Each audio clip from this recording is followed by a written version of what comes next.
కృష్ణం వందే జగద్గురు. మనం మహాభారతం స్టోరీస్ చెప్పుకుంటున్నాం కదా. ముందు స్టోరీలో దేవేంద్రుడుకు కూడా ఎదిరించినటువంటి గొప్పవాడిగా గరుత్మంతుడు ఎదిగిపోయాడు.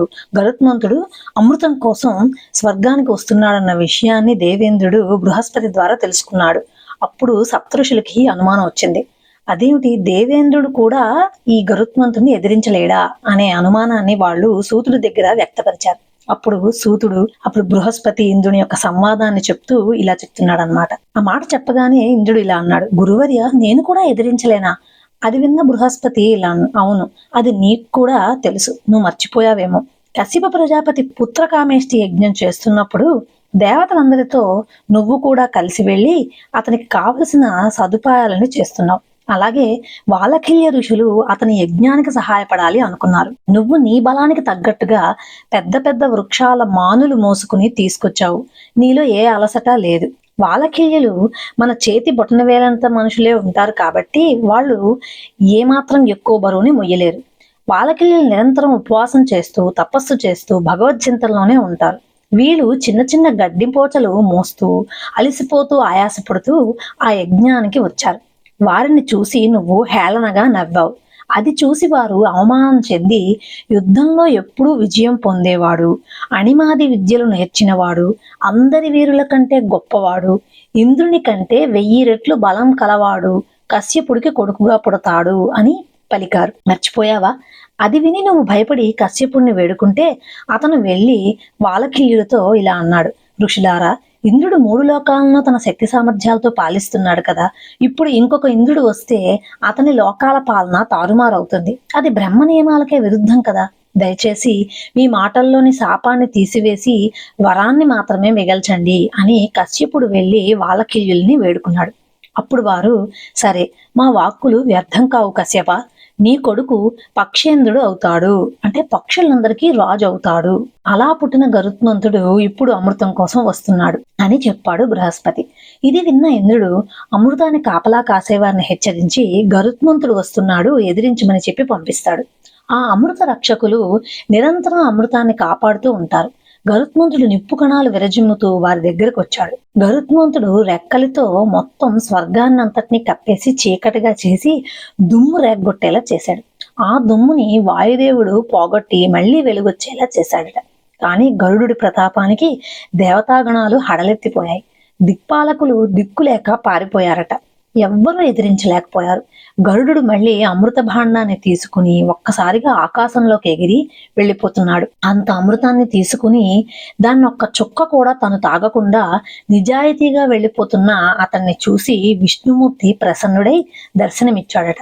ఓ వైనతేయ, అమృతం చుక్క కూడా రుచి చూడకుండానే వెళ్తున్న నేను చూసి ముచ్చటగా ఉందయ్యా, నీకేం వరం కావాలో కోరుకో అని ఆ జగన్నాథుడు అడిగాడట.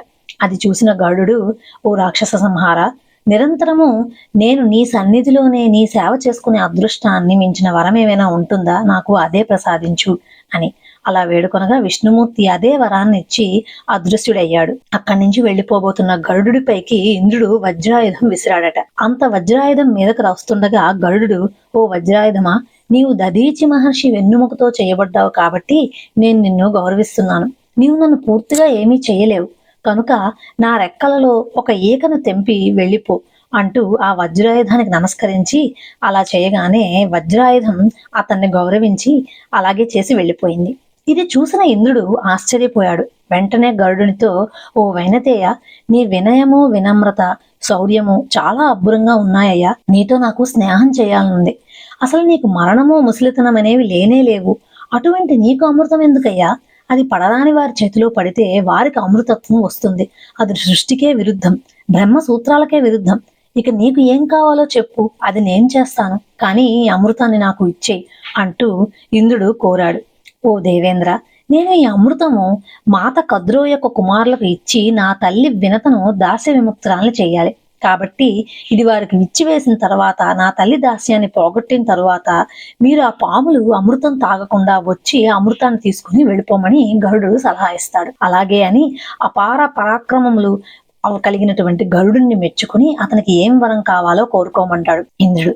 అప్పుడు గరుడు అహంకారంతో నన్ను నా తల్లిని 500 సంవత్సరాలు కష్టాల పాలు పెట్టినటువంటి పాములు నాకు ఆహారం కావాలి అని కోరుకుంటాడు. అలాగే నేను వరమిస్తాడు ఇంద్రుడు. అక్కడి నుంచి బయలుదేరిన గరుడు ఆ పాముల కోసమని అమృతాన్ని తీసుకుని పాముల దగ్గరికి వస్తాడు.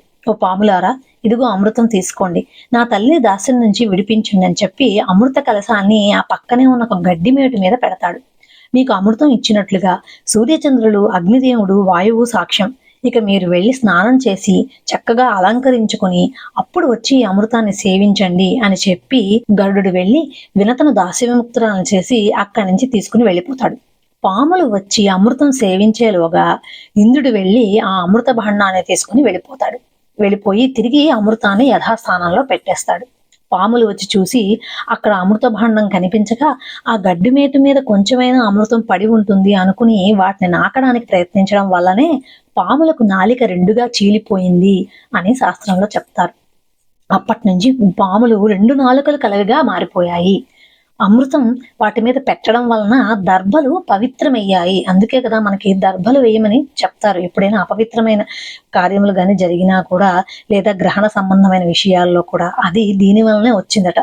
గరుత్మంతుడి కథ విన్న వారికి సకల సంపదలు కలిగి పాపాలు పోయి రాక్షసుల నుంచి, పాముల నుంచి రక్షణ లభిస్తుందని పురాణ వ్యాఖ్య. ఇదండి గరుత్మంతుడి ఉపాఖ్యానం. ఇక నెక్స్ట్ కథతో మళ్ళీ కలుసుకుందాం. శ్రీమాత్రే నమః.